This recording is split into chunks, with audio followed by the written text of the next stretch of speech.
dans cette nouvelle vidéo. Aujourd'hui on se retrouve pour un bilan sur mon voyage à Londres. En premier lieu, en ce qui concerne les formalités, il faut savoir que l'Angleterre et les Royaumes-Unis ont quitté l'Union Européenne, ce qui fait que ça change un tout petit peu au niveau de tout ce qui est formalité pour rentrer sur le territoire. Avant, si tu étais belge ou français, tu pouvais passer avec ta simple carte d'identité. Aujourd'hui, ce n'est plus le cas. Si tu veux rentrer en Angleterre, il te faudra absolument avoir un passeport. Mais heureusement, c'est la seule formalité qui est nécessaire de remplir, tout du moins pour rentrer sur le territoire. Tu n'auras pas besoin de visa ou de remplir quelconque document, bon, hors document Covid bien évidemment. Donc, à part ça, franchement, c'est pas encore trop compliqué de rentrer sur le territoire. Concernant le Covid, si tu es vacciné 2 doses, il ne te faudra pas faire de test ni de quarantaine à ton arrivée en Angleterre. Par contre, il faudra tout de même remplir un Passenger Locator Form pour pouvoir donner toutes tes informations, l'hôtel où tu dors, où est-ce que tu as résidé dans les 10 derniers jours, etc. etc. Bref, je pense qu'aujourd'hui tout le monde connaît ce fameux document. Il faut savoir également que le port du masque en Angleterre n'est plus du tout obligatoire, que ce soit à l'aéroport, que ce soit dans les bus, trains, etc. Au restaurant, en ville, bref, ça a été un petit peu le renouveau. Je me sentais coupable partout où j'allais de pas pouvoir porter mon masque, je sais pas, je me sentais nue. Je passe d'un pays où tu as le droit de porter que des masques FFP2 à l'Angleterre où tu portes rien du tout, donc oui, j'ai un peu l'impression d'avoir été un délinquant sur tout mon séjour, mais non, c'est clairement, si t'as pas envie de porter ton masque, tu portes pas ton masque et personne ne peut rien te dire. Et pour les personnes non vaccinées, il te faudra malheureusement faire un test à ton arrivée en Angleterre, donc c'est un test PCR de moins de 72 heures ou un test antigène de moins de 48 heures. Mais attention, toutes les réglementations Covid ont tendance à changer au fur et à mesure des semaines, donc c'est toujours très important d'aller vérifier juste avant ton départ pour être sûr que tu es dans les règles, même pour les personnes vaccinées d'ailleurs. Tu trouveras en barre d'infos un site que j'utilise pour pouvoir checker justement ces différentes réglementations et pour ne pas avoir de soucis à l'embarquement.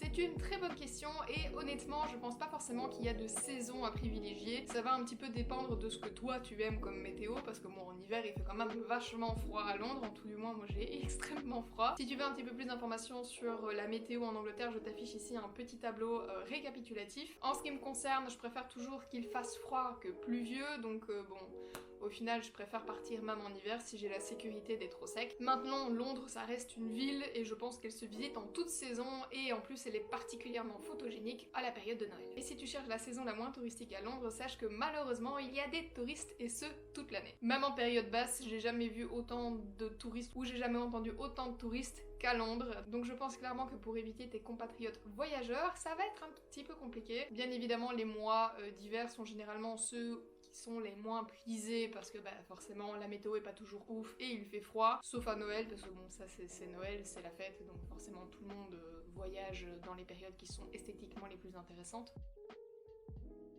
Si tu as très peu de temps devant toi, sache que tu peux faire une majorité de choses en 48 heures. Cependant, Londres est beaucoup plus grande que ce qu'on ne le pense, il y a beaucoup d'activités qui sont intéressantes, activités payantes aussi accessoirement, mais il y a énormément de choses à faire. Donc si tu veux vraiment profiter de Londres du début jusqu'à la fin, il faut peut-être compter 4 à 5 jours pour être sûr de pouvoir profiter un maximum de ton séjour et de toutes les activités qu'il y a à faire. Si tu as comme moi un tout petit budget et que tu n'as pas forcément envie de faire énormément de visites de monuments ou quoi que ce soit ou de musées, franchement 48 heures tu peux déjà voir quasiment la majorité des choses qu'il y a à voir dans la vie. Bien évidemment je tiens à préciser qu'on est des grands marathoniens, on marche énormément, on fait les choses assez vite, donc voilà. Je sais qu'il y a des touristes qui ont un petit peu un rythme un petit peu moins intense que le nôtre. Si tu te lèves tôt, si tu vas coucher tard, il y a vraiment moyen en 48 heures de voir tout ce qui est extérieur de Londres. Et d'ailleurs passons sans plus tarder aux activités, comme ça tu pourras voir tout ce que j'ai pu faire en aussi peu de temps. J'ai pu faire le quartier de Soho en long et en large, que ce soit de jour ou de nuit. Petit big up à Carnaby Street. C'est toujours une rue où il y a énormément de décorations, c'est très joli, il y a toujours de l'ambiance, donc bon, c'est la rue, j'ai envie de dire, à ne pas rater. Bien évidemment, la Chine me manquant énormément, je n'ai pas pu m'empêcher de retourner à Chinatown. Surtout, venir le matin au moment des livraisons, parce que c'est là où tu ressens vraiment toute l'ambiance. Enfin, moi je trouve que l'ambiance est très particulière, il y avait beaucoup d'odeurs qui m'ont rappelé la Chine, donc c'était un véritable plaisir. Il y a bien évidemment Covent Garden, c'est pas la chose la plus intéressante selon moi, mais bon, de toute façon tu es pas très loin donc autant y passer. Ensuite on a bien évidemment tout ce qui est Galerie Nationale et Trafalgar Square. On passe par Big Ben et Westminster, donc l'abbaye de Westminster. Big Ben qui d'ailleurs a enfin montré le bout de son nez après plus d'une dizaine d'années de travaux je crois. On peut enfin voir le début de sa tour. Je dis le début parce que la fin est toujours un petit peu en échafaudage, mais franchement ça s'améliore. On a également bien évidemment fait Buckingham Palace et le parc qui le précède. On a fait Notting Hill et Portobello Road, et d'ailleurs si tu y vas vas dans les semaines à venir, je te déconseille d'y aller parce que Portobello Road est entièrement en travaux, donc tu ne sais quasiment pas accéder aux boutiques, ça fait énormément de bruit, c'est moche, enfin bref, ça n'a aucun intérêt. Et Notting Hill, honnêtement, je comprends pas forcément le hype autour de ce truc. C'est extrêmement loin de Londres, c'est dans la zone numéro 2, donc déjà tu dois payer plus de 7 € ton billet de métro si tu veux passer de l'un à l'autre, donc bon, ça t'explique déjà à quel point c'est loin. Et puis accessoirement, oui, les maisons sont jolies, les portes sont peintes, il y a quelques maisons de couleur, mais pour avoir déjà fait d'autres villes en Angleterre, je trouve pas que celle-ci a beaucoup plus de cachet qu'une autre ville que j'ai pu visiter dans le passé. Après, je pense que si t'as jamais mis les pieds en Angleterre et si t'as jamais fait les petites villes telles que Canterbury, Cambridge, etc., bah oui, peut-être que tu tomberas sur le charme de Notting Hill, mais si tu as déjà fait d'autres villes en Angleterre, je pense que ça ne vaut pas l'intérêt de s'éloigner aussi loin de Londres pour au final voir juste ça. Ça reste mon avis personnel. Si tu es un grand fan du film Coup de foudre à Notting Hill, peut-être que ça t'apportera un petit peu plus de choses que moi. Moi, je l'ai jamais vu, donc voilà, en bonne ignarde que je suis, ça ne m'intéresse pas forcément. Mais je trouve en tout cas que ça fait beaucoup de déplacements pour juste voir ça. On a également bien évidemment fait Piccadilly Circus et Oxford Street de nuit, hein, parce que je trouve que c'est le meilleur moment pour pouvoir profiter des lumières, etc. On a également fait le quartier des Tours, on a été voir de loin, bien évidemment, les tours de Londres, mais également tout ce qui est le Tower Bridge, le Sky Garden où je voulais absolument aller et en fait il faut réserver ses billets à l'avance. Je le savais mais je pensais qu'on pouvait encore les réserver la veille. Non, il faut les réserver 3-4 jours à l'avance pour être sûr d'avoir un créneau, donc bon ça c'est mon erreur, mais ne sachant pas forcément sur place si on allait avoir le temps de tout faire, je me suis dit je vais pas réserver des tickets alors qu'au final je suis pas sûre qu'à ce moment-là on sera à cet endroit. J'aurais peut-être dû le faire et au pire bah si les tickets sont pas utilisés tant pis, parce qu'au final on aurait grandement eu le temps de pouvoir aller au Sky Garden et bah on n'a pas eu cette chance, mais je t'invite vraiment à faire ce lieu. C'est en fait une grande tour qui ressemble très fort à une grille d'aération je trouve, et en fait tu peux monter tout au-dessus et admirer tout simplement une très très jolie vue sur Londres. Il faut savoir que l'entrée est totalement gratuite, ce qui est rare d'ailleurs à Londres. Il faut juste réserver quelques jours à l'avance, mais ça maintenant tu le sais, donc tu feras sûrement attention à ne pas oublier. J'aurais également aimé refaire le musée d'histoire naturelle, malheureusement on n'a pas eu le temps parce que durant mon séjour à Londres je suis partie voir ma soeur à Portsmouth, donc au final bah, avec les connexions de train etc, j'ai eu moins de 48 heures sur Londres pour être totalement exact, donc du coup bah, je n'ai pas eu le temps. On aurait peut-être pu essayer, mais si c'était pour se dépêcher ça ne valait pas vraiment la peine, puis j'ai déjà fait ce musée donc je me suis dit que c'était pas forcément nécessaire d'y retourner tout de suite. Mais en tout cas c'est un endroit que j'adore, je trouve très photogénique, il y a des grands squelettes de dinosaures, c'est hyper intéressant et en plus c'est gratuit, et les choses gratuites à Londres ça ne court pas les rues, donc franchement autant en profiter. On a bien évidemment été voir la cathédrale Saint-Paul parce que bon, tant qu'à passer dans le quartier des Tours, autant aller voir la cathédrale. Bien évidemment quelque chose que j'aurais voulu faire si j'avais eu le temps, mais les studios Harry Potter. Je pense qu'en grand fan d'Harry Potter, tu ne peux pas aller à Londres sans visiter forcément ces studios. Malheureusement, encore une fois, on n'avait pas forcément le temps. J'étais surtout là pour pouvoir venir voir ma soeur, donc bon, il faut faire un choix dans la vie. Mais de toute façon, je sais que je retournerai à Londres juste pour pouvoir profiter des studios. Donc voilà tout ce qu'on a fait en 48 heures à Londres. Je pense que ça te donne déjà un très très bel exemple de tout ce que l'on peut faire sur place en aussi peu de temps. Et encore, j'ai pas vraiment eu 48 heures parce que bah, j'ai dû faire le trajet jusqu'à Portsmouth. Mais franchement, si tu as un petit budget, que t'as pas forcément l'argent en fait de rentrer dans toutes les attractions que tu croises, je pense que 48 heures à Londres, si t'as vraiment qu'un week-end et que tu sais pas déposer de congé, il y a quand même moyen de faire énormément de choses. Et justement, les prix, parlons-en. Si tu as un petit budget, clairement, je ne pense pas que Londres sera faite pour toi parce que ça coûte extrêmement cher. Déjà de 1, je trouve que le prix des hôtels pour la qualité que tu reçois, c'est pas forcément incroyable. Même pour les auberges de jeunesse, j'ai regardé pour des auberges de jeunesse et j'ai été effarée des prix. Voilà, donc franchement, quand t'as pas trop d'argent et que tu veux profiter de ton road trip, Londres, c'est pas forcément le premier endroit sur lequel j'irais, mais bon, ça reste mon avis personnel. Il faut également savoir que toutes les activités à Londres sont majoritairement payantes. Les seules activités gratuites que je connais entre guillemets sont le Sky Garden et le musée d'histoire naturelle qui eux sont gratuits, mais pour le reste si tu veux visiter Big Ben, l'abbaye de Westminster, si tu veux faire les musées, on voulait faire le musée Churchill mais bon 26 pounds l'entrée du musée par personne, c'est absolument inconcevable. C'est pareil pour la cathédrale Saint-Paul, si tu veux rentrer je pense que c'est 25 pounds pour pouvoir y rentrer, enfin bref tout coûte extrêmement cher à Londres. C'est un petit peu, j'ai envie de dire, le gros point négatif de cette ville. Après c'est quelque chose que je sais, hein. Je ne suis pas partie là-bas en étant persuadée que j'allais faire plein de trucs et plein de visites etc. Non, je sais que c'est cher, c'est juste que j'avais oublié à quel point c'était cher. Il existe cependant une London Card, donc c'est une carte qui te permet d'avoir pas mal de réductions en fait sur les activités activités gratuites ou d'avoir des réductions sur les activités. Attention cependant, si tu y pars que 48 heures, je ne suis pas sûre que tu pourras rentabiliser cette carte. Il va falloir un petit peu faire le calcul des activités que tu comptes faire et les activités que tu vas pouvoir rentabiliser grâce à cette carte, parce que cette carte coûte quand même assez cher, hein. On parle de centaines d'euros la carte. Donc l'air de rien, c'est quand même un sacré prix à investir juste pour des activités et par personne. C'est même pas 100 euros pour deux, non, c'est 100 euros par personne. Vraisemblablement, les transports seraient compris dans la carte, donc ça te permet aussi d'économiser un petit peu sur les transports, même si Londres se fait très très bien à pied. Nous, la majorité de Londres, on l'a fait à pied. Les seules choses qu'on a fait en transport en commun, c'était de l'aéroport et de Notting Hill jusqu'au Tour de Londres. Pour le reste, on a tout fait à pied. Mais pareil, les trajets à Londres, ça coûte extrêmement cher. D'ailleurs, si tu as la possibilité d'acheter la Oyster Card, je te conseille fortement de l'acheter parce que ça te fait gagner un petit pourcentage sur le prix de tes trajets. Cette carte coûte 5 pounds et tu peux les récupérer normalement si tu rends ta carte. Mais si tu veux, par exemple, aller plusieurs fois à Londres, c'est juste intéressant de la garder. Nous, en ce qui nous concerne, on l'a pas prise parce qu'on avait la flemme, déjà premièrement, j'avoue. Et puis parce qu'on savait aussi qu'on allait prendre très très peu les transports en commun, donc ça faisait pas forcément sens. Concernant le prix de l'alimentation, c'est pareil, c'est extrêmement cher.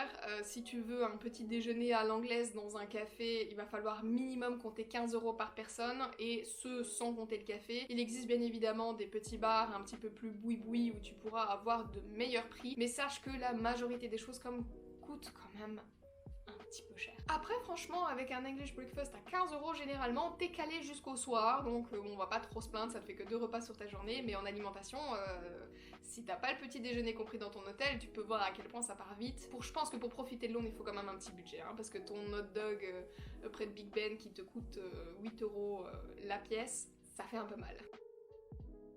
En ce qui concerne les transports, comme on l'a dit, on a utilisé le métro, mais on l'a rarement utilisé parce qu'on a fait ça que pour les très très grands trajets qu'on ne pouvait pas forcément faire à pied. Le reste de Londres, franchement, de tout ce qui est Oxford Street, Piccadilly, Soho, jusqu'à Westminster, etc., tu peux largement le faire à pied sans aucun problème. Et alors, en ce qui concerne l'aéroport, on est arrivé à l'aéroport de Stansted. C'est l'aéroport le plus loin de Londres et clairement celui qui te met le plus de temps pour pouvoir rejoindre la ville. Pour faire l'aller-retour entre le centre-ville et l'aéroport, tu peux soit prendre le train, soit prendre le bus. Je te conseille pas forcément le taxi parce que ça va te coûter beaucoup trop cher à moins que vous soyez vraiment 4-5, mais bon, il faut quand même trouver un taxi assez grand. Le ticket de train coûte 35 euros par personne. Encore une fois, c'est encore un fameux budget. Et si tu prends le bus, c'est un petit peu moins cher, c'est plus dans les 20 euros, mais il faut savoir qu'il met quand même presque 2 heures pour arriver en centre-ville, alors que le train, lui, ne met que 45 minutes. Donc ça, c'est un petit peu un choix à faire. Si tu as le temps, privilégier le bus, c'était un petit budget. Si t'as pas forcément le temps, il faudra prendre le train. En ce qui concerne les trajets et les transports en commun en Angleterre en général, je dois avouer que j'ai toujours été très très très contente, que ce soit les bus, les métros ou les trains. Je trouve qu'ils sont extrêmement à l'heure comparé à la Belgique. En même temps, c'est pas difficile.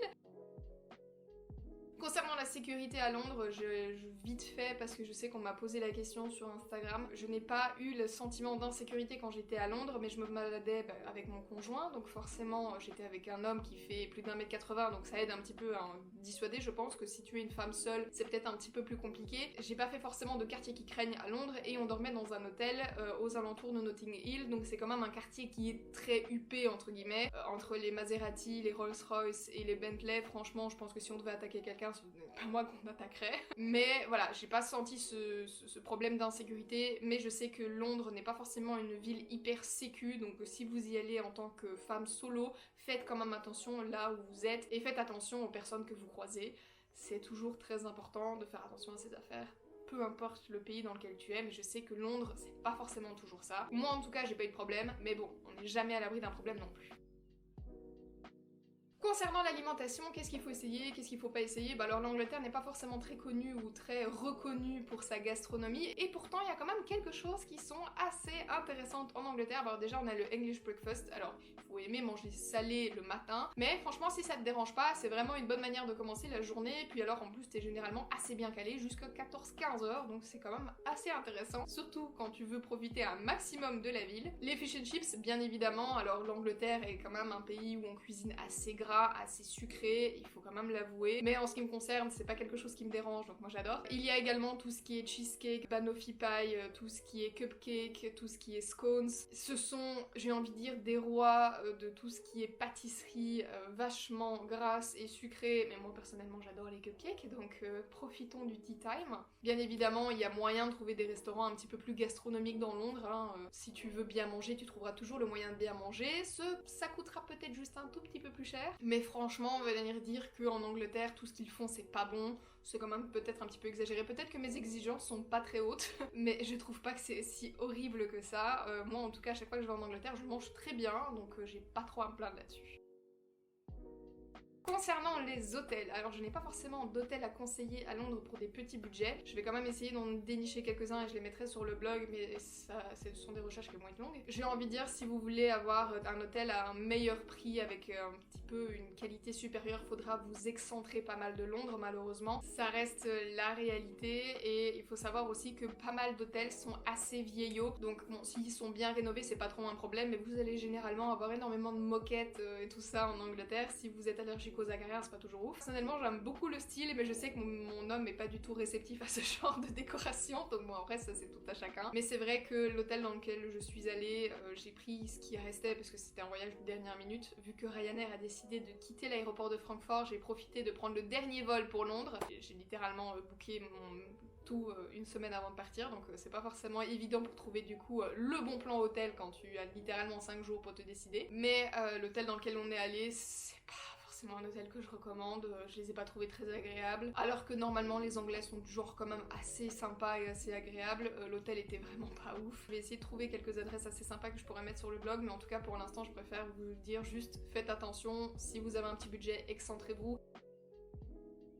Ensuite, en ce qui concerne le budget, pour l'hôtel, on a payé 30 € par personne, et je tiens à préciser que j'ai payé ce prix parce que j'avais moins 50% grâce à mon profil Genius. Ensuite, par personne, au niveau alimentation et restaurant, on a payé 65 € par personne. Pour les transports, on a payé 50 € par personne au total. Pour l'avion, on a payé 59 € par personne. Comme tu l'auras compris, les activités, on n'a fait aucune activité payante, donc bah forcément, je n'ai pas de dépenses concernant ce poste, mais sache que ça peut très vite augmenter si tu souhaites faire plusieurs activités, donc n'hésite pas à regarder en fait, à lister toutes les activités payantes que tu veux faire, à regarder les prix et à comparer avec une London Car pour voir si ce serait pas plus intéressant. Je suis pas forcément persuadée que ce soit intéressant, mais je pense qu'en faisant le calcul, il y a peut-être moyen de s'y retrouver. Ce qui nous fait un total par personne pour 48 heures à Londres de 204 €. Alors certes, 204 € par personne pour un week-end à Londres, c'est pas non plus excessif, je pense qu'on a assez bien géré le budget, surtout qu'on a pu économiser pas mal d'argent avec mon profit Genius sur l'hôtel. Mais par rapport à des autres city trips que j'ai pu faire, notamment à Athènes ou dans les pays de l'Est, bon, on est quand même sur un budget qui comprend absolument aucune activité. Et pour 48 heures, alors que par exemple à Athènes, j'y étais pendant 4 jours et on a fait des activités. Bon, on n'a pas fait énormément d'activités payantes, mais quand même on en a fait 2 et ça nous a valu pour 25 ou 30 €. Donc on est quand même sur une différence de budget. Y a rien à faire, je pense que Londres c'est une destination qu'il faut faire avec un minimum de budget, quand bien même on souhaite ne pas faire d'activités payantes. Je vous rassure cependant, il est vraiment possible de profiter de la ville même sans faire ces activités payantes. Comme je vous l'ai dit, hein, le Sky Garden c'est gratuit, le musée d'histoire naturelle c'est également gratuit et je pense qu'il y a vraiment déjà pas mal de choses à admirer en ville, en plein air, que pour se dire ah je vais à chaque fois m'enfermer dans chaque activité. Voilà, moi je trouve que ça aurait été cool de faire Big Ben, l'abbaye de Westminster, je trouve que ça aurait été cool de faire la cathédrale Saint-Paul, j'ai pas pu les faire cette fois-ci. Donc voilà, c'est quelque chose auquel il faut être au courant, c'est quelque chose sur lequel il faut faire un minimum attention. Londres, il y a vraiment moyen de se ruiner sans faire attention. Et pour toutes les personnes qui me demandent comment est-ce que ça s'est passé au niveau de la monnaie, bien évidemment à Londres on paye en livres sterling, ce qui signifie que ce n'est pas la même monnaie qu'en Europe. Et pour tous les paiements, j'ai tout fait par carte. Absolument tout. Il n'y a aucun endroit dans lequel je suis rentrée qui m'ont dit ah non on peut pas payer par carte, franchement tu peux payer par carte partout en Angleterre. Donc voilà, cette vidéo se termine ici. Si tu as d'autres questions, n'hésite pas à me le dire en commentaire, je serai ravie d'y répondre. Et puis bien évidemment j'ai également posté tout ça sur Instagram et il y a quelques articles de blog qui vont suivre dans les semaines à venir concernant Londres, les endroits où dormir, les adresses un petit peu sympas. Donc si tu veux plus d'informations là-dessus, n'hésite pas à me suivre sur les réseaux et comme ça tu ne rateras absolument rien. En attendant, on se retrouve la semaine prochaine pour une nouvelle vidéo. N'hésite pas à t'abonner si ce genre de contenu t'intéresse. Et on se retrouve, je l'espère, la semaine prochaine pour une nouvelle vidéo. Ciao!